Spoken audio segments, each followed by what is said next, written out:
Hello and welcome to Generational Gamer. I'm Jay Prime. Today we are going to talk about some Raphnet adapters.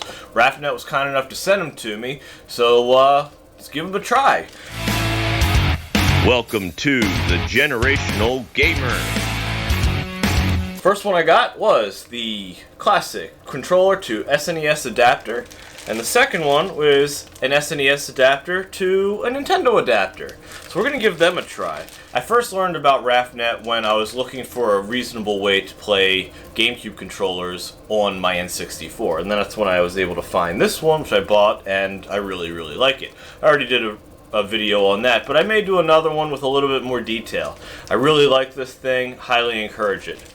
These two were sent to me, so we'll get an honest review, and let's move forward. So first up, let's take a look at this classic connector to SNES adapter. Surprisingly long cable here. Oh wow, there's a lot in here. So, basically, we have two ends. Super NES, Wii/Classic. And then, what I think is becoming the standard for Raphnet, because my N64 controller has the exact same interface combining these two pieces together. So, let's put that one to the side just for now. It also comes with a manual with the mapping. So, in a nutshell, if you're using a classic controller, depending on which one you use, either they'll map directly, or they will map to A and B will be B and Y, which is what we're accustomed to starting with the Super NES. And it looks like also, if you have a Wii Classic controller, the ZR and the ZL will also map to L and R. Let's put this one to the side for now.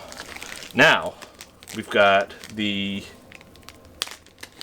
NES, or SNES to NES controller adapter. I am pretty sure that B and Y are mapped to A and B. So this controller also looks pretty similar.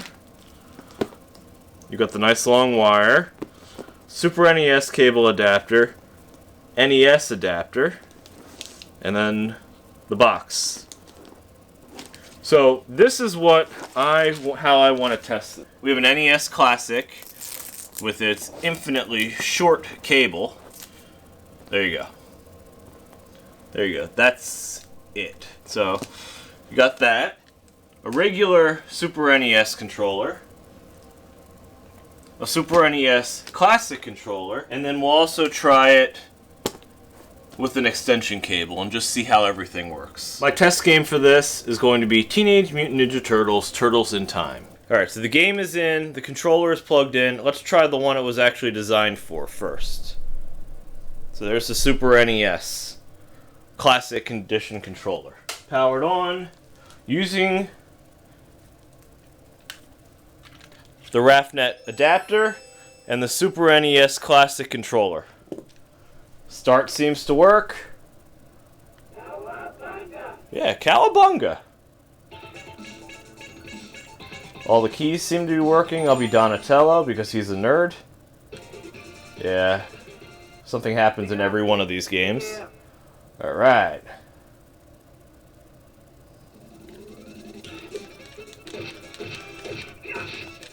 All the buttons seem to be working.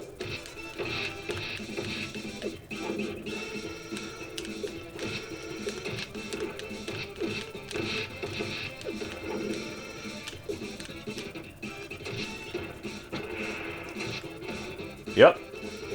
Exactly as I'd expect it to work.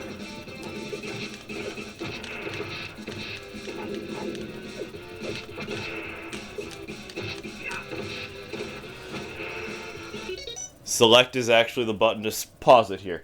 So I want to try something.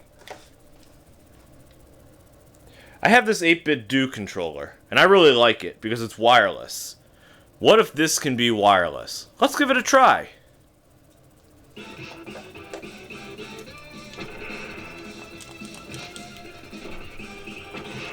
Let's try this again. Apparently it didn't like it when I just disconnected it, so let's try it this way.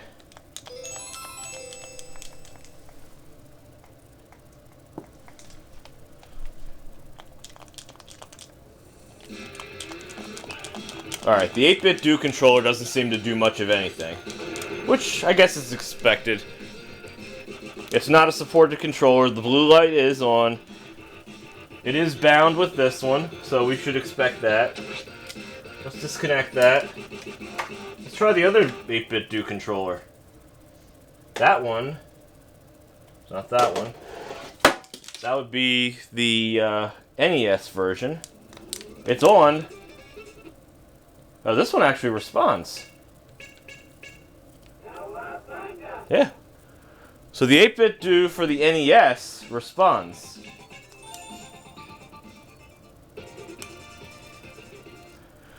That's a few buttons short of what it's supposed to be.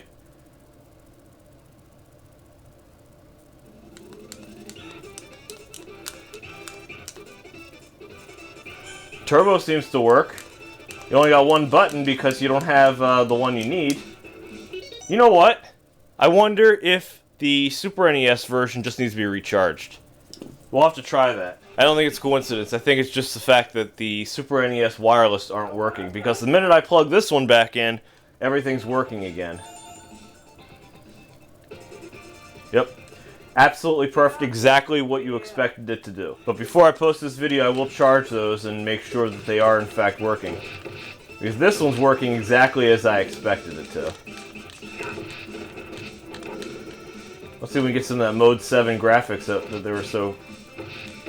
no. Mode 7 graphics were really... There we go, threw them right into the screen. Alright, so that's the Super NES portion. Let's shift gears over to the Nintendo now. We have Super NES plugged into the NES. I got Blades of Steel in there, mainly because it's the first game I have that I really like. A lot of these are my kids. So let's turn it on, hope my NES works properly. There we go. Select works. And if everything does what it's supposed to do, this should be B and this should be A. So let's see. Blades of Steel. We'll just do Exhibition. We'll just do all the basics. Alright, so B passes, and A shoots. At least that's how it normally is. So B shoots in this, using this adapter, and Y passes. Oop. Let's see if we can get into a fight. Ah, never mind. No fights. Let's see if I can beat this. Hey, even back that puck. Alright, so we know that works. I'm going to hit start, and what we're going to do here is we are going to remove this. Alright. Remove the Super Nintendo controller. And we are going to connect the other Raphnet adapter into this. Whoops, and there it goes. So now I'm using an SNES Classic controller with the Super Nintendo adapter, and it seems to be working just fine. So we'll pause that. Now we know that works. Let's see if we can further use the wireless one with the 8-bit do controller. And the scheme is all messed up. So B is shoot rather than anything else. And we don't have a pass button now. So next up is trying to see if we can remap that. Okay, so during that time, I did the exact same thing I did before. I plugged this controller's dongle into the Raphnet adapter, and it doesn't appear to have any function whatsoever. The light's blinking, so I'm wondering if it's just simply not connected, or if it's actually dead. I'm going to try it on my regular SNES Classic and see what happens. So, my only gripe with this adapter here is this does not sit flush in my NES. It's a little tight, and it sticks out a little bit. So if you keep pushing, you may end up damaging the port. I don't know. But it does exactly what it says it's going to do. Super NES controller works on an NES. What else can you ask for? That's what the item is supposed to do. And Super NES controller, NES. The Super NES controller is mapped to B and Y, which is the common replacement for A and B once that generation changed. So for the record, I did just try this with my Super NES Classic and it works absolutely fine. So there must be some kind of incompatibility with this and the Raphnet adapter. Still not a deal breaker because it's still doing exactly what it says it's going to do. The NES adapter does exactly what it says it'll do. It says that you can connect your Super NES controller to it.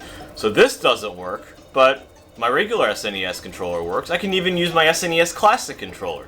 But personal preference, I like the D-pad on this 8-bit do, and the original controller far more than the SNES Classic and the NES Classic. I think the D-pad's really squishy on those. That's why I like this one. Anyway, if you like what you see, like, comment, subscribe. Let me know where I'm wrong. Maybe you could tell me how to fix this, because I'd love to use this on my original NES. And Super NES, for that matter. Talk to you later.